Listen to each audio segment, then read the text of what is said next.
जंगल में क़यामत की बारिश हो रही थी। बिजली कड़कती तो पूरा आसमान सफेद हो जाता। टुनटुनी चिड़िया अपने पति टुन्नू चिड़ा के साथ एक सूखे पत्ते के नीचे छिपने की कोशिश कर रही थी। टुन्नू जी, मुझे डर लग रहा है। ये हवा इतनी तेज है कि हमारे पंख उखड़ जाएंगे। हमारी नन्ही जान कैसे बचेगी? हिम्मत मत हारो टुनटुनी, बस थोड़ा और सहारा ढूंढना है। वो देखो सामने, झाड़ियों के पीछे कुछ चमक रहा है। दोनों भीगते हुए झाड़ियों की तरफ बढ़े। वहाँ एक पत्थर के ऊपर एक विशाल सफेद मोमबत्ती जैसा ढांचा खड़ा था। ये कोई साधारण मोमबत्ती नहीं थी, बल्कि एक छोटा सा महल था, जिसकी छत से सुनहरी रोशनी निकल रही थी। अरे, ये तो मोमबत्ती का घर है। टुन्नू जी, देखो, इसके अंदर कितनी गर्माहट महसूस हो रही है। अजीब बात है, बाहर इतनी बारिश है, फिर भी इसकी लौ बुझ नहीं रही। चलो अंदर चलते हैं। जैसे ही वे अंदर पहुँचे, उन्हें लगा जैसे वे स्वर्ग में आ गए हों। मोम की दीवारें शहद की तरह महक रही थी और अंदर का तापमान हीटर जैसा गर्म था। तभी अंधेरे से एक भारी और कर्कश आवाज आई। ठहरो, कहाँ घुसे जा रहे हो तुम दोनों भिखारियों? कालू कौवा पेड़ की एक ऊंची डाल पर बैठा अपनी भीगी हुई काली चादर झाड़ रहा था। उसकी आंखों में लालच साफ दिख रहा था। कालू भाई, बाहर तूफान है, हमें बस सर छिपाने की जगह चाहिए। ये घर खाली पड़ा था। खाली था तो क्या, मेरा बाप छोड़ गया था।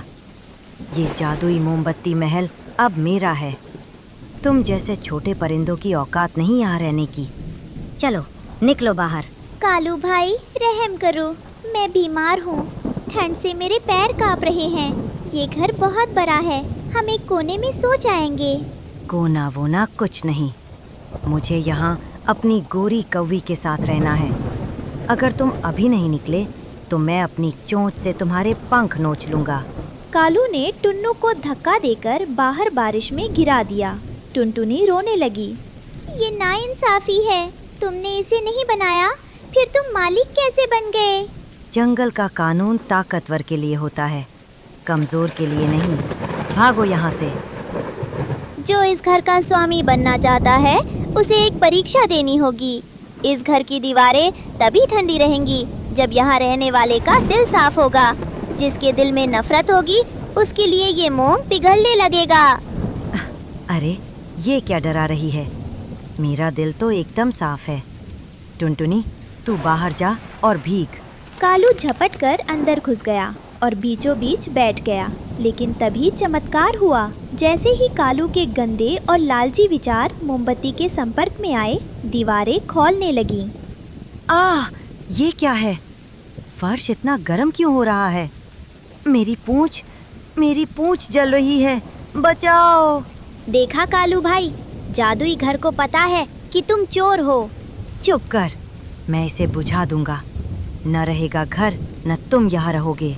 कालू ने अपनी चोंच में पास के गड्ढे से कीचड़ भरा पानी लिया और मोमबत्ती की लौ पर डालने लगा। नहीं कालू, ऐसा मत करो। ये रोशनी बुझ गई तो जंगल में अंधेरा हो जाएगा। मुझे नहीं मिला तो किसी को नहीं मिलेगा। जैसे ही कालू पानी डालने बढ़ा, मोमबत्ती की दीवारें ऊंची हो गईं और उसे चारों तरफ से घेर लिया। कालू डर के मारे काँव काँव करने लगा। बचाओ रानो, टुन्नू, मुझे बचाओ, मैं पिघलते मोम में फंस गया हूँ। टुनटुनी, हमें इसकी मदद करनी चाहिए। भले ही ये बुरा है, पर हम इसे मरने नहीं दे सकते। टुनटुनी ने अपनी छोटी सी चोंच से मोम की एक पतली दीवार को कुरेदा और कालू को बाहर निकलने का रास्ता दिया। कालू बुरी तरह जल चुका था और डर से कांप रहा था। तुमने मुझे क्यों बचाया? मैं तो तुम्हारा घर छीन रहा था। क्योंकि घर ईंटों या मोम से नहीं, दया से बनता है कालू भाई। आप यहाँ रह सकते हैं, लेकिन मालिक बनकर नहीं, एक मेहमान बनकर। कालू का सिर शर्म से झुक गया। उसने अपनी हार मान ली। मुझे माफ कर दो, मैं इस रोशनी के लायक नहीं हूँ। तुम दोनों ही इस जादुई घर के असली रक्षक हो। बारिश रुक चुकी थी। सूरज की पहली किरण ने मोमबत्ती के घर को छुआ, जिससे वह किसी हीरे की तरह चमक उठा। देखो टुनटुनी, अब ये घर नहीं पिघल रहा। दीवारें कितनी शीतल है। हाँ टुन्नू जी, और देखो, मोमबत्ती के चारों तरफ छोटे छोटे फूलों के बिछावन उगाए हैं। तभी वहां से काका कबूतर गुजरे। अरे वाह टुनटुनी, सुना है तुमने कालू कौवे को भी पनाह दी है। तुम तो बहुत महान हो। काका, ये घर जादुई है। यहाँ वही रह सकता है जो दूसरों का दुख समझे। आज से इस मोमबत्ती महल में हर उस पक्षी का स्वागत है जिसका घर बारिश में टूट गया है। सही कहा। अब हम भूखे प्यासे और बेघर नहीं रहेंगे। मेहनत और दया का घर हमेशा जगमगाता रहता है। उस दिन के बाद से वह मोमबत्ती का घर जंगल का शांति केंद्र बन गया। रात के अंधेरे में जब पूरा जंगल सो जाता, तब उस घर की सुनहरी लौ दूर दूर तक रास्ता दिखाती थी। शाम ढल रही थी और मोमबत्ती का घर अपनी सुनहरी आभा बिखेर रहा था। तभी आसमान से एक दिव्य रोशनी नीचे उतरी और साक्षात वन देवी मोमबत्ती की लौ के बीच प्रकट हुई। जंगल के सभी पक्षी, जिनमें अब सुधरा हुआ कालू कौवा भी शामिल था, श्रद्धा से झुक गए। टुनटुनी, टुन्नू, तुम दोनों ने न केवल इस घर की रक्षा की, बल्कि उस शत्रु को भी प्रेम दिया जिसने तुम्हें चोट पहुंचाई थी। तुम्हारी इस करुणा ने इस जादुई घर की शक्ति को अमर कर दिया है। देवी, हमने तो बस वही किया जो हमारा दिल कह रहा था। किसी प्यासे को पानी और बेघर को छत देना ही तो सबसे बड़ा धर्म है। तुम्हारी इसी सोच के कारण मैं आज इस घर को एक वरदान देती हूँ। अब ये मोमबत्ती कभी नहीं बुझेगी और ना ही कभी पिघलेगी। इसके अंदर से निकलने वाली सुगंध पूरे जंगल के पक्षियों के रोगों को दूर करेगी। और कालू डरते हुए आगे आया। कालू, तुमने पछतावा किया है, इसलिए तुम्हें इस घर का द्वारपाल नियुक्त किया जाता है। अब तुम अपनी ताकत का इस्तेमाल किसी को डराने में नहीं, बल्कि इस घर की मर्यादा बनाए रखने में करोगे।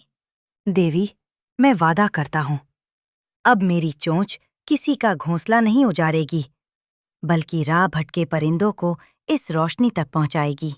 जैसे ही देवी अंतर्ध्यान हुई, पूरा मोमबत्ती महल नीली और सुनहरी रोशनी से नहा गया। टुनटुनी और टुन्नू अब अकेले नहीं थे, बल्कि पूरा जंगल उनका परिवार बन चुका था। वह जादुई घर अब केवल एक पनाह नहीं, बल्कि जंगल की एकता का सबसे चमकता हुआ सितारा था। इस कहानी से हमें सीख मिलती है कि ताकत से आप घर छीन सकते हैं, लेकिन उस घर की खुशियाँ और आशीर्वाद केवल अच्छे कर्मों से ही मिलते हैं।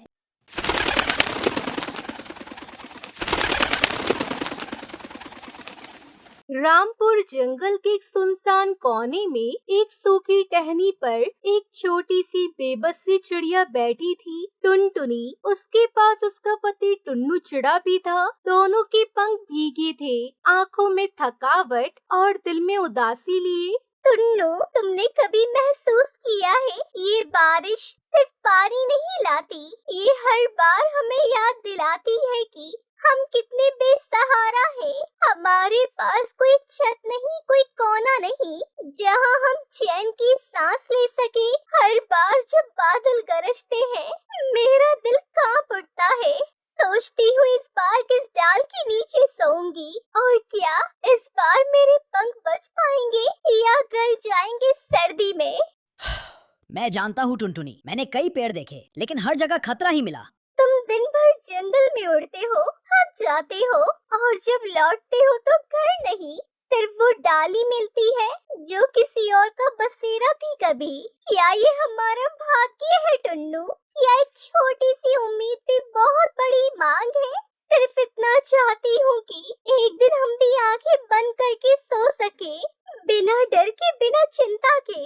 जब वो उस दुख की बातों में डूबे थे, तभी झाड़ियों में सरसराहट हुई। एक बूढ़ा सफेद उल्लू बाबा प्रकट हुआ। उसकी आंखें चमक रही थी, चाल धीमी मगर भरोसेमंद। मैंने तुम्हारे मन की पुकार सुनी है। तुम्हारी हर सांस में दर्द की गर्मी थी और मुझे लगा अब समय आ गया है।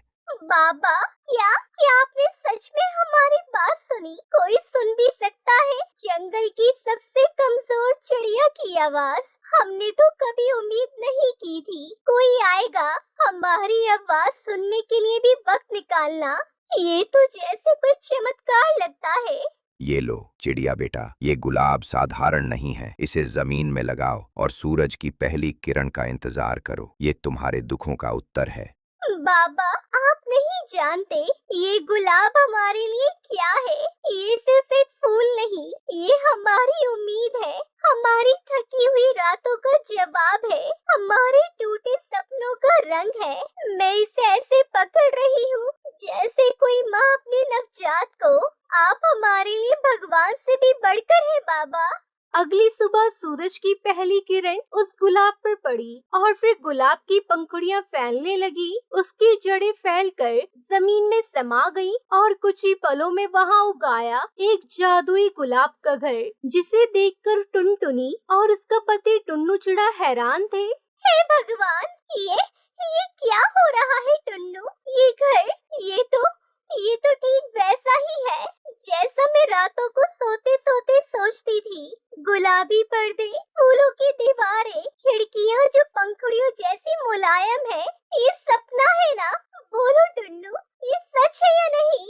टुनटुनी, ये तुम्हारे हर आंसू की कीमत है। ये उसी विश्वास का परिणाम है जो तुमने हर अंधेरी रात में रखा। फिर वो दोनों पति पत्नी गुलाब के घर में आते हैं। मैं हर कोना छूना चाहती हूँ इस दीवार को, इस दरवाजे को, इन पंखुड़ियों को, क्योंकि इनमें मेरी भूख के दिन बसे हैं, मेरी ठिठुरती रातें, मेरे टूटे घोंसले। और आज जब ये घर हमारे सामने है तो मैं ये बस कहना चाहती हूँ, शुक्रिया उस ऊपर वाले को जिसने हमारी बात सुनी। टुनटुनी चिड़िया हर दिन उस गुलाब घर को संवारती, नन्हे नन्हे पौधे उगाती, दीवारों को फूलों से सजाती। देखो टुन्नू, ये झूला हमारे भविष्य के बच्चों के लिए है। मैं चाहती हूँ जब वो यहाँ खेले तो उन्हें कभी भी वो डर महसूस ना हो जो मैंने किया। मैं चाहती हूँ कि उनका हर दिन गुलाब की महक में बीते और हर रात इस घर की नरम छत के नीचे। और मैं वादा करता हूँ टुनटुनी, जब तक ये पंख हैं, मैं इस घर की हर दीवार को सुरक्षित रखूंगा। जब जंगल के पक्षियों ने टुनटुनी का घर देखा तो वो सब दंग रह गए और टुनटुनी चिड़िया के गुलाब घर की तारीफ करने लगे। अरे वाह टुनटुनी, ये गुलाब का घर तो बहुत ही सुंदर है। इस घर को देखकर तो मेरा भी इसमें रहने का दिल करता है। ये तो किसी चमत्कार से कम नहीं। दोस्तों, ये घर कोई चमत्कार नहीं, ये हमारे टूटे हुए सपनों का परिणाम है। और अगर तुम सब भी दिल से विश्वास रखो तो हर किसी को उसकी छत मिल सकती है। मैं चाहती हूँ ये घर सिर्फ हमारा नहीं, उन सबका हो जो बेघर है। आइए मिलकर इस गुलाब घर को एक प्यार का गुलाब घर बनाएं। एक दिन टुनटुनी और टुन्नू चिड़ा गुलाब घर के आंगन में बैठकर सूरज को ढलता हुआ देख रहे थे। टुन्नू, जब मैं इस पुरानी टाल पर बैठी रोती थी तो सोचती थी कि क्या कोई दिन ऐसा आएगा जब मैं मुस्कुरा सकूंगी। आज इस गुलाब के घर में बैठकर मुझे लगता है दुख कभी खाली नहीं जाता, वो कुछ सिखा कर ही जाता है। और अब जब कोई छोटा पक्षी गिरे तो हम उसे यही कहेंगे, उठो गुलाब की तरह फिर से खिलो। फिर वो दोनों पति पत्नी खुशी खुशी अपने गुलाब के घर में रहने लगते हैं।